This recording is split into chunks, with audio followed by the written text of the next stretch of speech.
Good morning, English students. It is Thursday, April 23rd. I'm sorry that this assignment is a little bit late. Technical difficulties, life difficulties, but here it is. Today we are going to be talking about Chapter 8. So everybody should be done.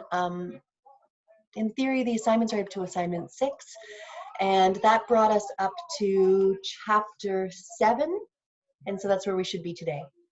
Where we left off with Chapter 7 is the beginning of our second, what Shri Demeline calls coming to story. And I think the idea of a coming to story is really interesting. In many ways, it's like an origin story, like you'd find in a superhero movie, like a Marvel movie, where you find out, where these characters came from and how they came to be in that particular time and place. And that's what we're going to find out for the character of Bob. Now, our first coming to story, of course, is actually chapter number 1, where we find out how Frenchie came to, how he came to be part of the group, how he sort of entered in through the exposition into the main part of the story. So Wop's coming to story is, I think, a really good indication of a short piece of writing. So here, I'm just going to do a screen share and let's talk about your actual unit assignment, your final assignment for this novel study. So here we go. Let's do a complete share and I'll talk you through this. I've included a copy of these slides with this email today, and so you can go back and refer to it as often as you need. Now, I think it's important to note that this assignment isn't due until the 11th of May. This is not due right away. This is the equivalent of a unit exam, of a final course exam. This is worth a significant portion of your grade. And so this is something that I wanted to make you aware of now so you can begin working on it right away. Me thinking about it as we continue to read the novel. So here we go. For your final unit assignment, I've decided to give you a little bit of choice. What's wonderful is that we don't need to do the intensive preparation that we've had to do in this course in the past to prepare for your final diploma exam. And that gives us a lot more freedom than just doing the traditional literary analysis essay that is required of you on the diploma exam. So for your final unit assignment, let's move me over here, you will have a choice. You're going to have a choice to either do a coming to story of your very own, or read this book review. And I'll talk you through these two options. I think they're both fantastic. Let's talk about the idea of a personal memoir or a coming to story of your very own. So the first option, option 1, is a creative response inspired by literature. What I love about creative responses is that they offer an opportunity to engage with the original text in ways that sort of shift our perspective from being a critic, saying, is this a good piece of writing, to being an artist, to being a writer, to being someone who creates. This choice of writing does, however, come with some pros and some cons. So let's talk about those two things. The first nice thing about a piece of creative writing is there are very few restrictions or rules, because there's lots of different ways to tell a story, and there are an infinite number of stories that could be told. None of them are wrong. When you're creating art, you're not wrong. However, I recognize that this type of writing, being a creator, being a storyteller, can be a little bit intimidating. I mean, we're very rarely asked to write creatively in real life in school, and so it is a bit of a risk for you, perhaps personally. I really, really want to encourage you to choose this option. Your stories are important. And so I hope that you choose to tell me a story of your own. So what type of story?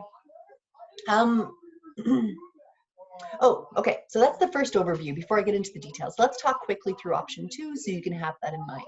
Option number 2 is a critical response to literature. So this is where you're responding not with your own personal creative piece of literature, but you're responding to the text critically. Critical responses offer an opportunity to express your opinion, to engage deeply with the text, and to refine your academic writing skills. And so this is nice because you can say whatever you want and you'll always be right, but we're specifically talking about Marrow Thieves instead of a story of your very own. The nice thing about this is that for some of you, this choice of writing is highly structured. There are guidelines to follow. There are steps to take. And this is probably a familiar form of writing that you're really comfortable with. We've all written some sort of essay or certainly read the traditional essay style. It does encourage you to make some personal connections with your own life or to include your own observations of the world around you. Now, this writing is about the novel. And so the downside, or perhaps the more challenging side to that, is that you have to know this novel really, really well in order to do this assignment well. You have to use lots of evidence from the text to support your ideas in every paragraph. This type of writing is great because it will prepare you for post-secondary academic essay writing. So you have an option of doing your own piece of creative writing or your more familiar essay-style critical writing. Those are the two options. Let's talk them through of how to write a creative response. Oh, I hope you choose this one. I hope you choose this one. We never get to do this type of writing in a diploma course. So this is our time. Okay, here we go. As I've told you before, one of my favorite books, my favorite book ever written is The Truth About Stories by Thomas King.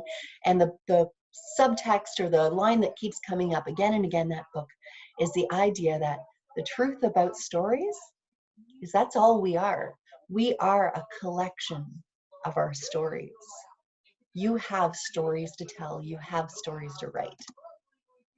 So this creative response is a coming to story of your very own. It's a flashback or a memory that you have, that you're carrying around inside of you.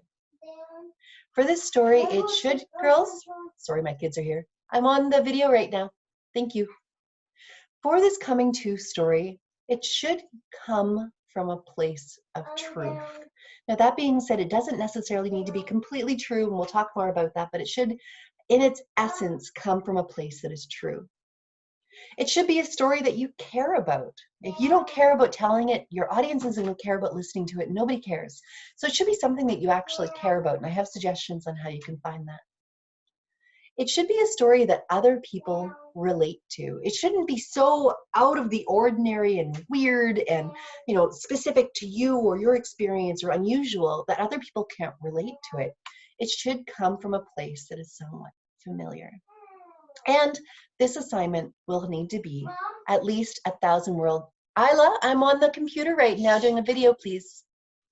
Right? Who can carry a thought? This assignment needs to be 1,000 words. Let's talk more about this. So, how do you write a coming to story? How do you write a personal memoir? Here's your first step. Follow these steps. I have done memoir writing lessons and classes many, many times. I've refined this process. Trust me. So here's your first step. Okay. Get comfortable and just listen.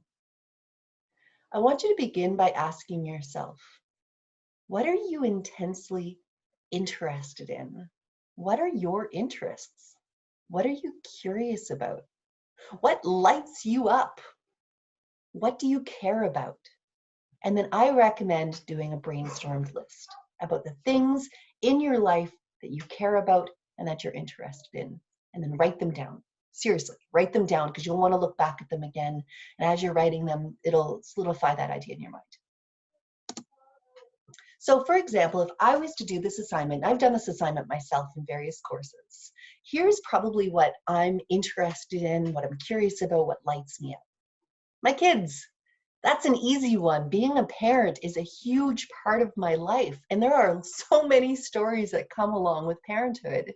And so that's definitely one aspect of my life that I could write about. As I've talked about, I am obsessed with waterfalls. I travel all over the country, sometimes in different parts of the world, to explore waterfalls. So I could write something about waterfalls. I'm interested in those. My career is also incredibly important to me. Teaching at Aurora College is a really big deal for me. And so that's something that lights me up, is teaching English to you.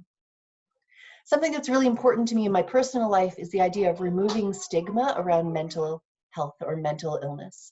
I live very openly with an anxiety disorder. I've had it since I was in my early 20s, and I talk very passionately and articulately and openly about living with mental illness. And so that's something that I'm really interested in. I love performing poetry. I love being on a stage. Give me a microphone right now and I'll perform. And so I could write about poetry and about performing.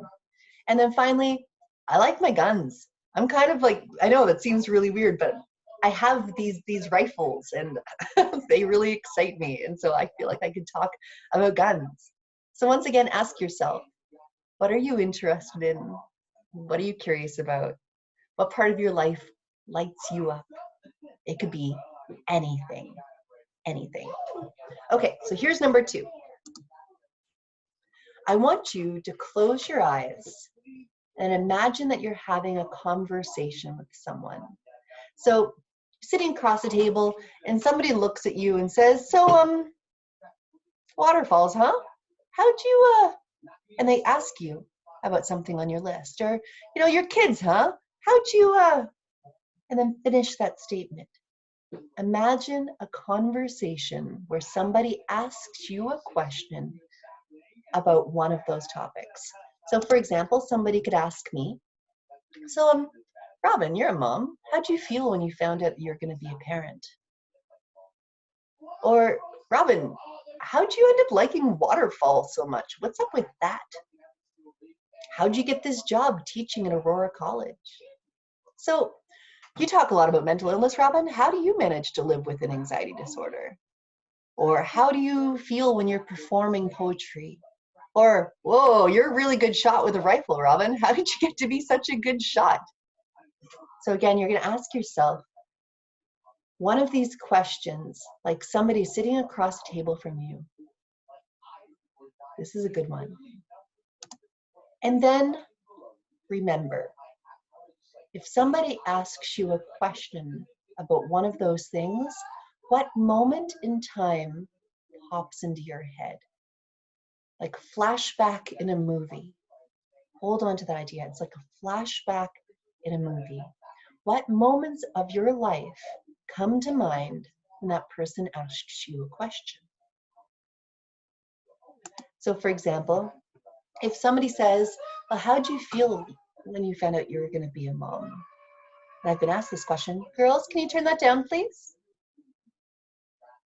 They're watching Minecraft videos? Okay. So when somebody asks me about being a mom and about how I felt when I discovered I was going to be a mom, there's a moment that pops back into my head. I was always sort of unsure about being a parent. I don't know anybody with kids. I've never had an experience around children until I had my very own.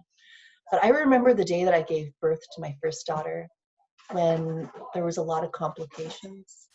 And when we weren't sure if my newborn baby was going to be okay, I suddenly knew how important it was to me to be a mom.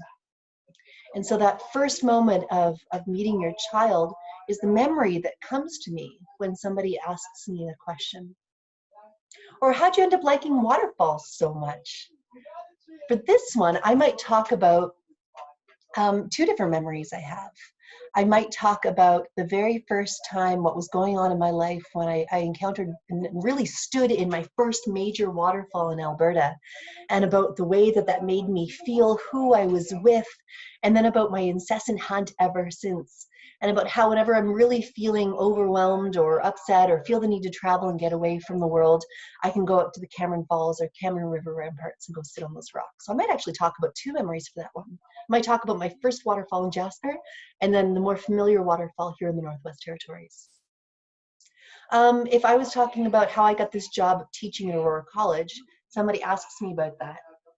I have one memory that comes to mind. I remember I was sitting with my laptop computer in the black night at the bar, and I had a pint of Guinness beside me, and I was practicing and writing up all of my interview questions. I might talk about that moment and what was going on in my head. So very little is actually happening in that scene. It's all going on in my mind. So all of these are memories that come to me when people ask me about these. So how did you get to be such a good shot with your rifle? I might talk about the memory I have of going out to the blueberry fields in New Brunswick with my dad and you know, shooting targets made out of cardboard, and about the smell of the gun and the kick on the shoulder, and about how my dad really looked at me unexpectedly when I turned out to be such a good shot. Anyway, you get the idea. Try writing the list, imagining the conversation, and then thinking about what memories come to you when you start to think about how to answer that question. And then just start to write. I want you to tell me that story, that memory, with enough detail that I can remember it too.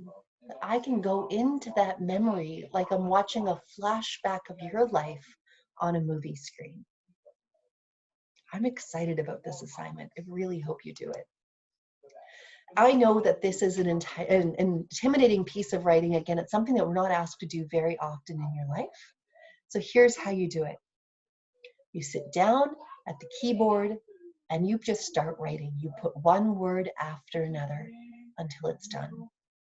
It's that easy and it's that hard. Just start writing.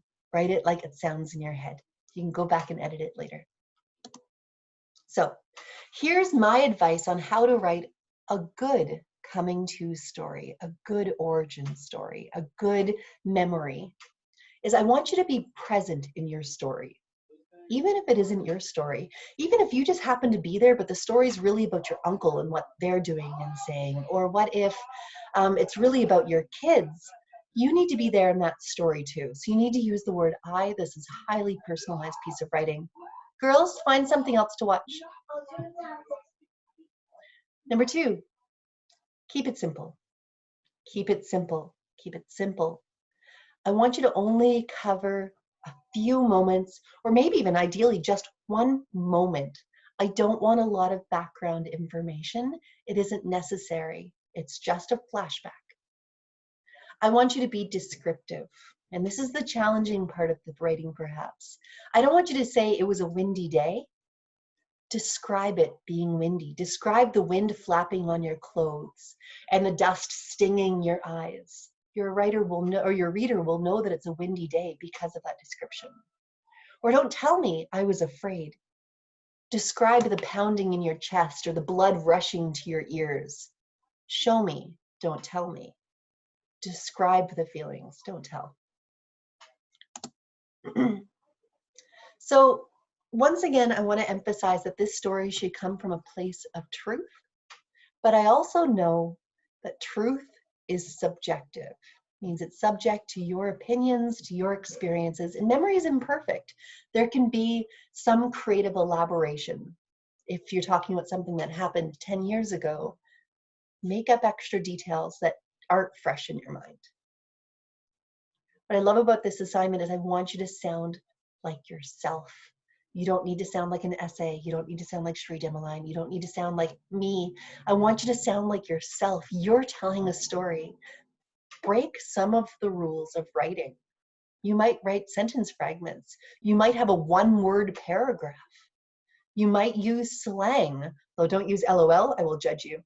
But it's okay to break some of the rules in writing in a short story, as long as you're doing it on purpose. And then finally, to write a good coming to story, be brave. Just be brave. You're interesting.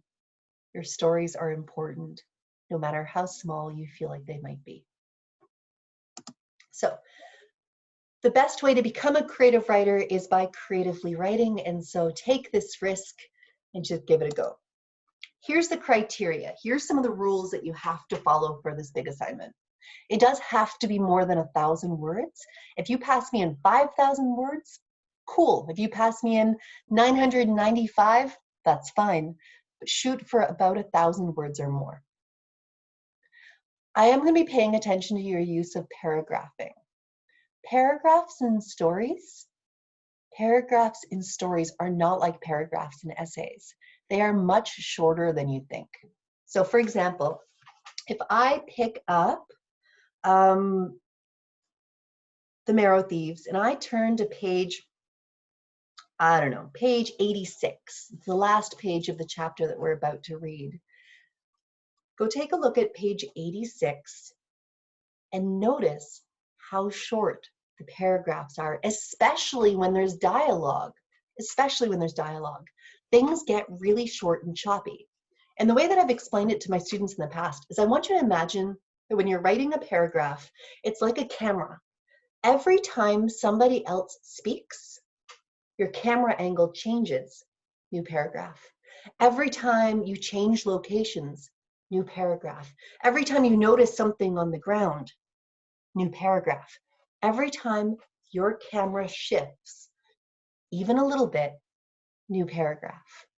Short paragraphs are going to feel weird because we're not used to creative writing, but that's okay. I do not want you to pass in first draft writing. And this is going to be the hardest thing. Everybody does it. I've done it. First draft writing is never any good. This is an important assignment worth a lot of marks.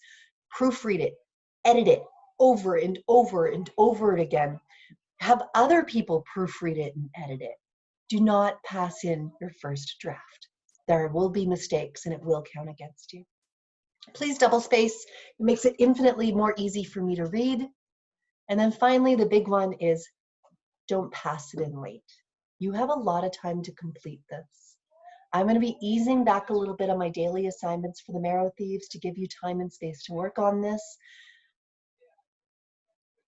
If you pass it in after May 11th, I'm going to start taking off 10% a day. If it's more than 5 days late, which means you've lost more than 50%, it is impossible for you to pass. I'm just going to give you a 0. I'm going to give you an incomplete, and I will not accept the assignment after the 16th of May. Full marks, no penalty, May 11th. Heck, shoot to pass it in on May the 9th, and that way you can be extra short. Please don't pass it in late. So that's option 1. That's your coming to story. I'm hoping that you are wanting to take this time to tell me a story from your life and get a really good grade on it, because I will be excited to read it if you're excited to tell it. Now, for some of you, you might say, you know what? Not a storyteller. This doesn't light me up, Robin. I don't want to do this assignment. That's okay. There's another option for you, and that's doing a book review, doing a critical response. This one will feel much more familiar to the sort of writing that you've done in high school or the sort of writing that we've done earlier in this course. So a lot of people tell me that they don't like to read. I hear that all of the time, especially since I'm such a bookish person. My response to those people is always the same. You're just reading the wrong books. And so something to think about. There is no such thing as a child who hates to read. There are only children who have not found the right book. And I've always said that asking you, do you like it, is the most important question. Here's the thing. I like this book. I think this book is really, really important. And that's going to be your thesis. Not even necessarily that you enjoy this book or not that you love reading, but this book is important. So here we go. Other people agree with me. I mean, this book has won so many awards. Cherie Demoline has been celebrated for this book. I mean, she won the 2018 Canada Reads contest on CBC. There was a whole television series about it. She won the big one, the Governor General's Literary Award in 2017, the Kirkus Pride. It was on the bestseller list for CBC and the Globe and Mail for more than 100 weeks. So this isn't just my personal opinion. Other people agree with me. So here we go. Here's 2 reviews that exist online. I just went to Amazon. The Citizens Press said, "This book is classified as young adult fiction, but don't let that label deter you. While being accessible to younger readers, this book should be read by folks of all ages, in Canada and abroad. Everybody of every age, in any country, of any background, should read this book," according to the Citizens Press. Quill and Quire magazine is the big literary magazine in Canada, one of the biggest ones in the world. And here's what they had to say. They said that it's a timely and necessary read. That word necessary is interesting. It's powerful and endlessly smart. It's a crucial work of fiction for people of all ages. Timely, necessary, powerful, crucial. These are big words from a magazine that regularly tears apart books. If they don't like something, they will tell you. So what is it about this book that makes it crucial and powerful? There's so many books in the world. Why this one? So here is your thesis. Your thesis is, this novel is important. In fact, it's so important that it should be taught in high school. It should be required reading, if it's so crucial and powerful and important, to all grade 12 students to read this in an English class. And you need to explain why. I'm not going to give you reasons. Here's what I'm looking for. It needs to be convincing. You need to convince me why this book is so important and why it should be included in grade 12 English classes. It should have distinct reasons. Those are your body paragraphs of why this is important. And the word important is an interesting one. You need to give it some thought. Not why is it good? Why is it important? And then, of course, the bulk of your mark will come from your ability to back up and explain why it's important using specific details from the novel. Ultimately, this is an essay about the novel. So here's how you write a good book review. Your first body paragraph is very similar to the essay that we've looked at in class. It should have an interesting beginning. It should identify the author, the title, the publisher, and the year. It should then give me a brief summary of the novel. Don't worry about spoiling it. Spoilers are okay. Show me that you know this novel and what it's about. And then you should state your thesis in your introduction. This novel is important. It should be taught in schools, etc. So there's your introduction paragraph. Then you're going to have some body paragraphs. Body paragraphs, how many you have is ultimately up to you and how many great reasons you can come up with. I'm saying 3 to 5 body paragraphs is what it would take for me to do this well and get my word count. But I'll leave it up to you. A body paragraph should be structured like this. Your topic sentence is your reason why this is an important book. The rest of your body paragraph, and these should be big body paragraphs, is fully explaining your reason why. Now, you can, that's why I put it in italics here, the word may. You may use personal experiences and observations made from reading and research. So if you're saying that this book is important because of an experience that you had, or because of something that you've heard or seen in society, in the world today, or you know about Canadian history, then talk about those things. That's okay. That shouldn't be the bulk of your writing, but it's worthwhile mentioning those things. That's authentic reflection. It's authentic reasoning. But it must in each body paragraph show a deep understanding of the novel by using quotes or referencing specific events from the story to fully explain your reason. So here we go. That's one. Your conclusion paragraph, short and sweet. You're going to restate the author, restart the title, restate your thesis. This novel is important and should be taught in schools. And then a call to action.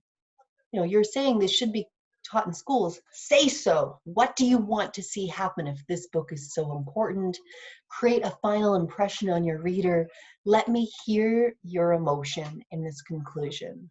I need to hear something persuasive. Convince me that you're right. So the criteria for this, that should say option 2, is very similar to that of the first assignment. A book review should be more than 1,000 words. Your paragraphs, unlike a short story, are probably going to be quite a bit longer. They should be 2 to 5 body paragraphs. I'm saying actually 3 to 5. Each one should be very different from the one before it or around it. Distinct reasons. Once again, don't pass in first draft writing. Edit it a lot. Double space, and please don't pass it in late. You are also subject to 10% per day. So much caffeine. Okay. So let's talk about how you're going to be marked for this assignment. Your diploma exam is worth 30% of your course grade. We don't have a diploma exam. This piece of writing is worth 30% of your course grade. Sit in that feeling for a second. This is important. You've put your life on hold. You have sacrificed so much to be in school with me. Take this assignment seriously. Okay, so if you've chosen option number 1, here's what your marking is going to look like. This is for the creative response, the personal memoir. Your marking is going to be out of 40 based on 5 different criteria. These 3 are worth the same amount. The first one, 10 marks, is on your actual story. The topic or memory that you've chosen and your ability to take me through the use of creative details into that memory. Have you told a compelling story? Is it a story? Again, not like a short story, not with like characters and like beginning, middle, end. Have you taken me into a memory? Does it feel organized? Do you start it off in an interesting way? Do you have an impactful conclusion? Have you left me with a feeling? Doesn't mean it has to end with, anything great, but have you left me feeling something? Have you used appropriate paragraphs? Do the events flow nicely into one another? This is worth just as much as the content of your story, and that is your voice. Does it sound like you? Is it interesting to listen to? Can I see your personality? Can I tell that you care about this topic? Does it make me feel something when I read it? That's the bulk of your grade. The rest of it, word choice. Do you use effective word choices? Do you use dialogue or quotations when it's appropriate? In this case, it would be dialogue for this assignment. Does it feel natural? Does it feel like somebody sitting across a fire or sitting down over tea and telling me a story? Spelling and grammar counts. You don't want to sacrifice that. 5 out of your 40 marks is spelling, grammar, and sentence structure. If you break the rules, make sure it's to create an effect. Okay, so that's your marking if you choose to do a short story. Option number 2 is if you choose to do the more traditional book review essay. You'll notice that it's still marked at a 40, but the ideas become way more valuable. That's half your mark. Do you have a thesis? Do you have distinct ideas? Have you backed up those ideas using appropriate, specific, relevant details from the text and perhaps from the world or your own personal experiences? Have you shown me that you get this book? Organization is your introduction, conclusion, transitions, and paragraphs.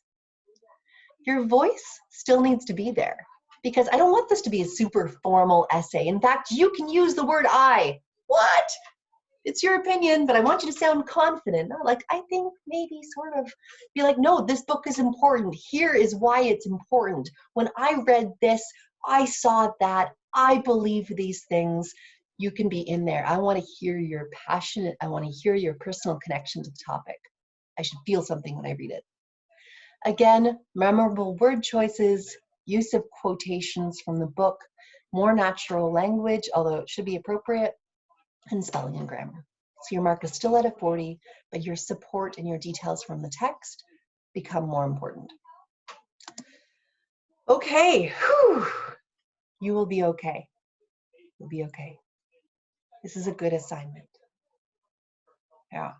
So again, due May 11th for 30% of your course grade. If you have any questions or concerns or expressions of outrage, then email me, text me, Facebook me, whatever you need, and I'm happy to do that. Okay, I want to talk a little bit about this book for a moment because, and this really connects with those of you who are doing the second assignment, who are doing the this book should be taught in schools assignment, because this is a really controversial chapter. I've wanted to teach this book in high schools, and I know other teachers have as well. But there's a lot of resistance to it. A lot of administrators or teachers or more conservative parents have said, whoa, no, we can't give this to kids to read. I mean, in chapter 8, we learn about Wob, about how she came to join this group. And in this chapter, trigger warning, content warning, there is graphic stuff. There is a graphic depiction of a kidnapping. There is implied sexual assault. there's physical violence, there is drug use, there is alcohol use, there is massive neglect. I mean, these are scary, heavy things that Wob have experienced. And she does not hold back when she's talking about this to Frenchie while sitting in the hotel with him.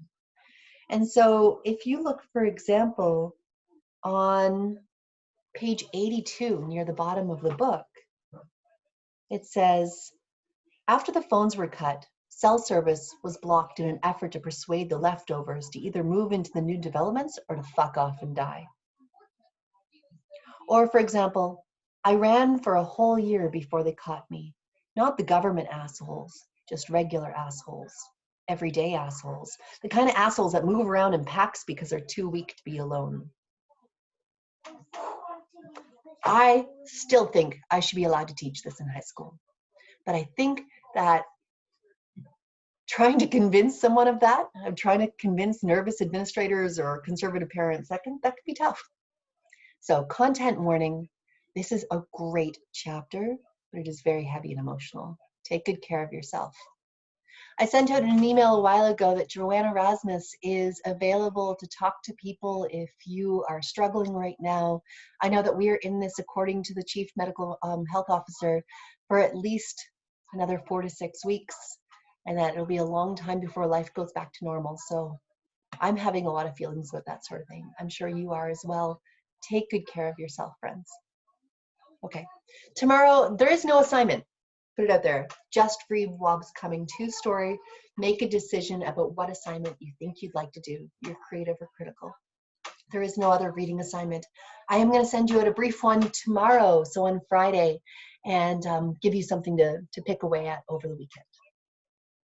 Take good care of yourself, friends, and I look forward to talking to you again soon.